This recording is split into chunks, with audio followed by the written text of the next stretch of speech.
hémicycle. Cette campagne va se poursuivre cette fois devant son électorat, que sont les membres de l'Assemblée plénière. Ainsi, j'invite le candidat Norbert Boutenguezi à venir au micro pour son mot de campagne. Très chers téléspectateurs, une figure politique bien connue dans notre pays, ancien gouverneur du Sud Kivu, ancien député à l'époque de M+4, ancien vice-président de la CI, Commission électorale indépendante, avant d'occuper également ce même poste au niveau de la Commission électorale nationale indépendante. Il est élu plusieurs fois député, aujourd'hui sénateur. Nous allons l'écouter pour faire son programme devant les honorables sénateurs. Du Sénat, honorables membres du bureau, honorables sénatrices, honorables sénateurs et très chers collègues, je remercie le Seigneur Dieu Tout-Puissant qui continue à nous garder et qui nous a accordé la grâce de nous présenter aujourd'hui devant vous en vue de solliciter les suffrages de mes collègues sénateurs pour occuper les postes de deuxième vice-président du Sénat rendus vacants depuis la démission de notre collègue, l'honorable Modeste Bahati Lukwebo. Je remercie ensuite Son Excellence Félix Antoine Tshisekedi Tshilombo, président de la République, chef de l'État et autorité de référence de l'Union sacrée de la Nation, qui ne ménage aucun effort pour la stabilité des institutions, mais surtout pour sa bataille pour la paix et la souveraineté de notre pays, la République démocratique du Congo.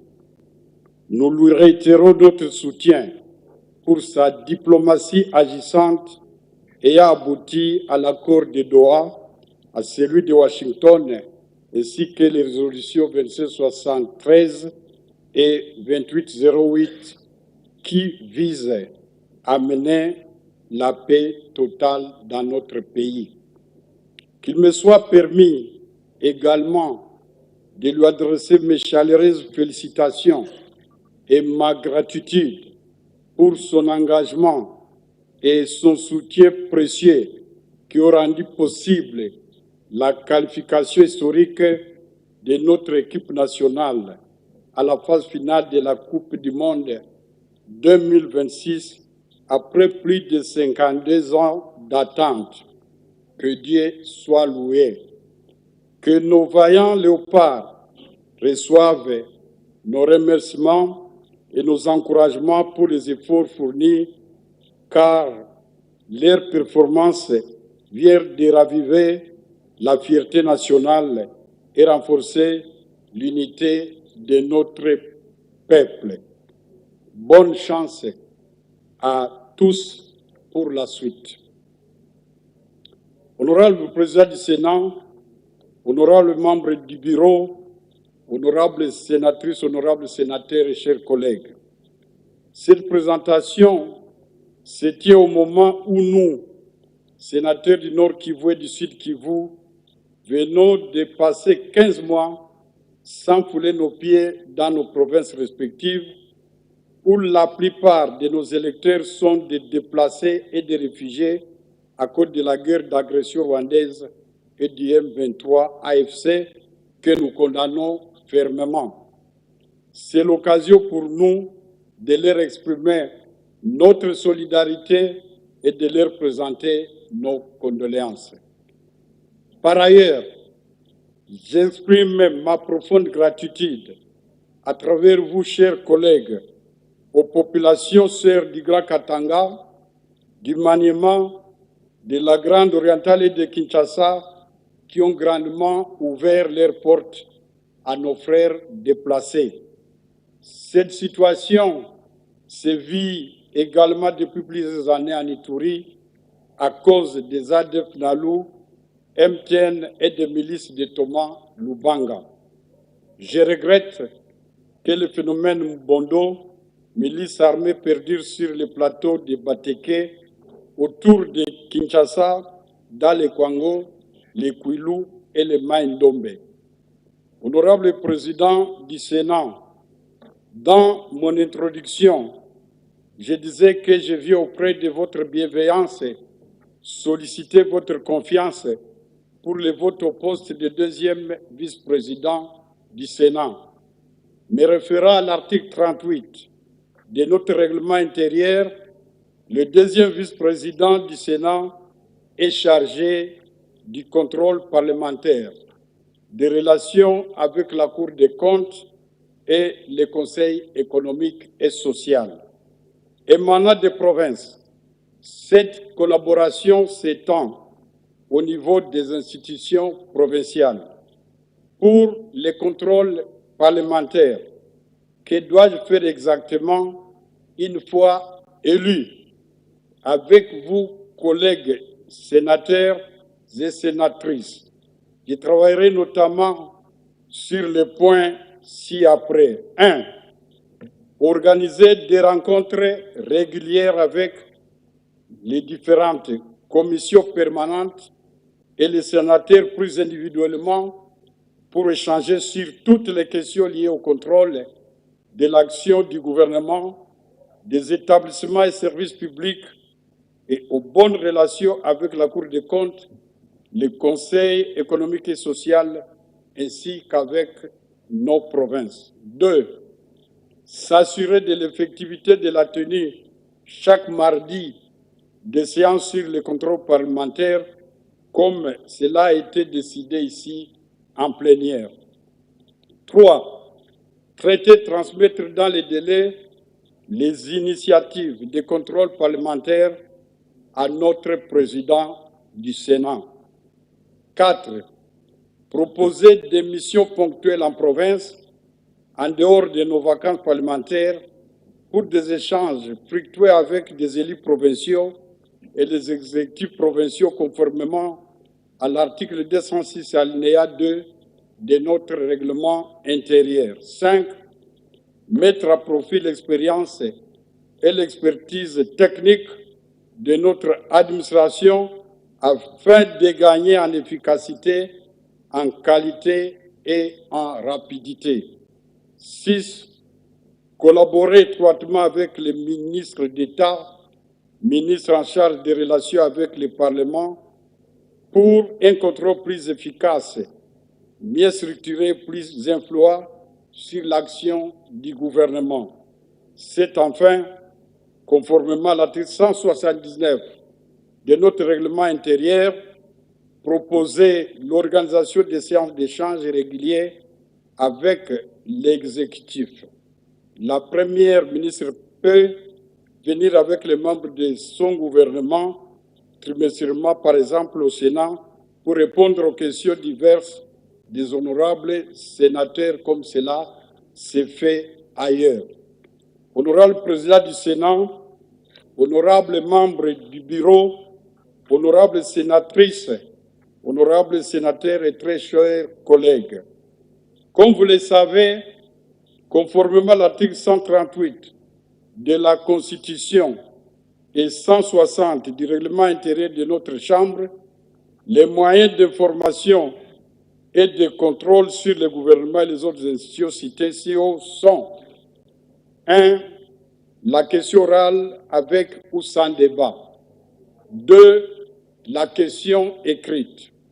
3. La question d'actualité. 4. La question au gouvernement. 5. L'interpellation. 6. La commission d'enquête. 7. L'audition par les commissions.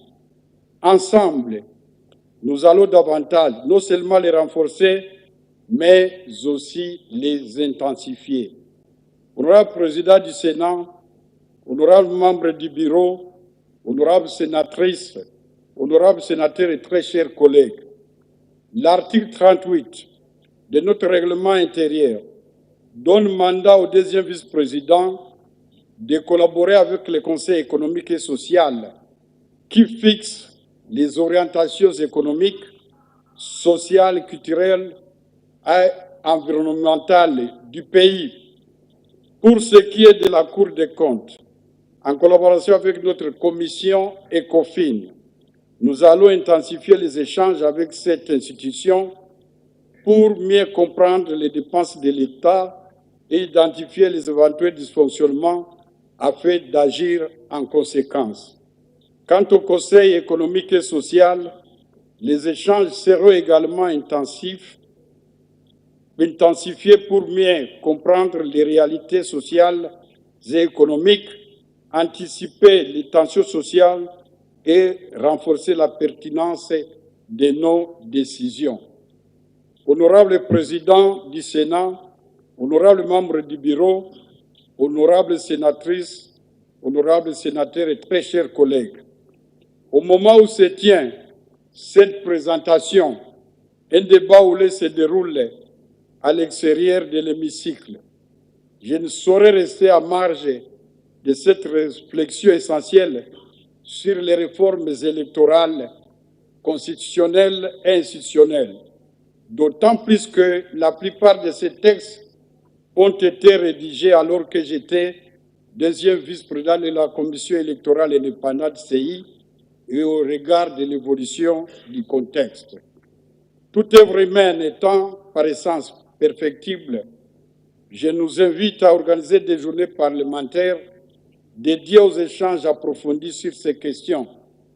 Il va de notre responsabilité collective. Les lois sont faites pour renforcer, élever et consolider notre démocratie. C'est avec courage que nous devons agir afin de hisser notre pays toujours plus haut. Honorable Président du Sénat, honorables membres du Bureau, honorables sénatrices, honorables sénateurs, chers collègues, je termine en vous remerciant et en m'engageant, une fois à bénéficier de votre confiance, de garder ma porte et mes oreilles ouvertes pour vous accueillir, vous écouter, échanger fraternellement, car avant tout, même si nous sommes au bureau, nous sommes des collègues. Collaborer avec les administratifs, notamment ceux du bureau d'études, de la direction et des commissions et autres qui constitueront pour moi des précieux conseillers, car ils gardent la mémoire institutionnelle du Sénat. Pour promouvoir une meilleure exploitation des rapports de la Cour des comptes et du Conseil économique et social, et intensifier les échanges comme cela est dit si haut. Traiter dans les délais des initiatives parlementaires nous transmises par l'honorable président et de veiller à l'accélération de leur analyse par les bureaux d'études. Renforcer la collaboration entre le Sénat et les institutions provinciales.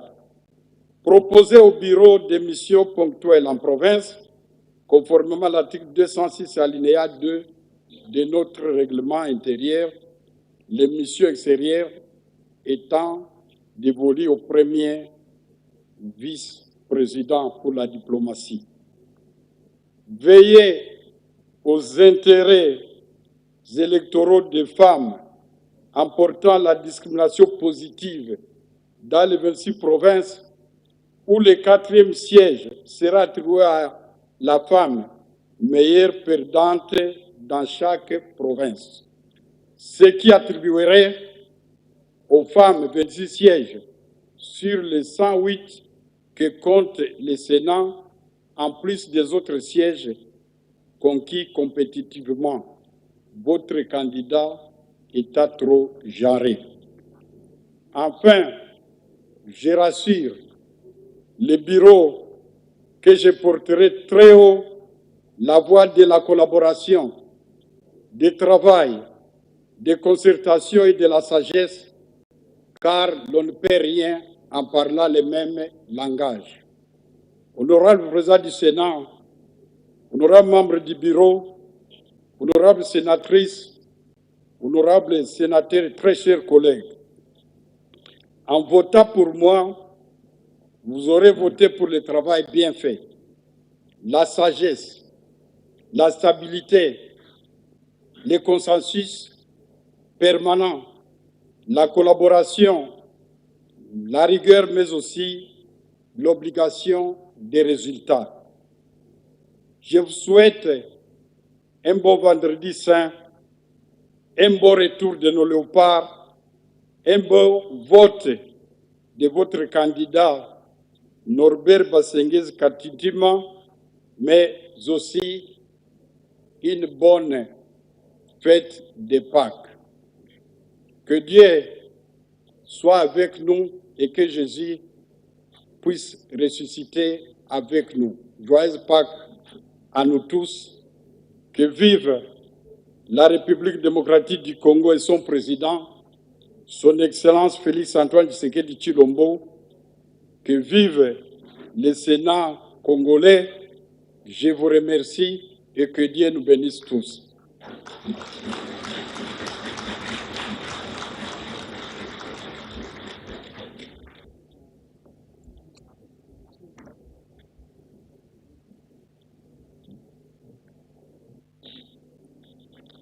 Merci, collègues et candidats. Je vais retourner à votre siège.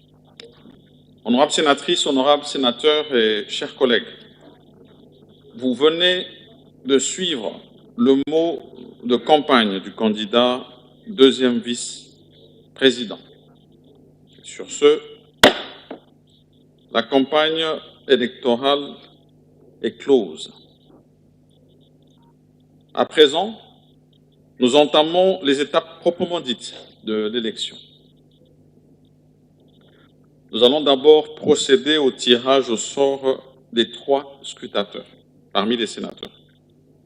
Pour ce faire, je demande aux collègues sénateurs qui désirent être scrutateurs de transmettre par le biais des services leur nom sur un bout de papier qui vous seront remis. Bien sûr, chaque fois que vous l'aurez sollicité. Et après remplissage, ces bouts de papier seront introduits dans une corbeille. Je demande au service de séance de se déployer dans la salle pour cet exercice. Nous entrons, très chers téléspectateurs, après le mot de Norbert Bassenguez Katitima, candidat, deuxième vice-président du Sénat. Nous entrons donc en pleine opération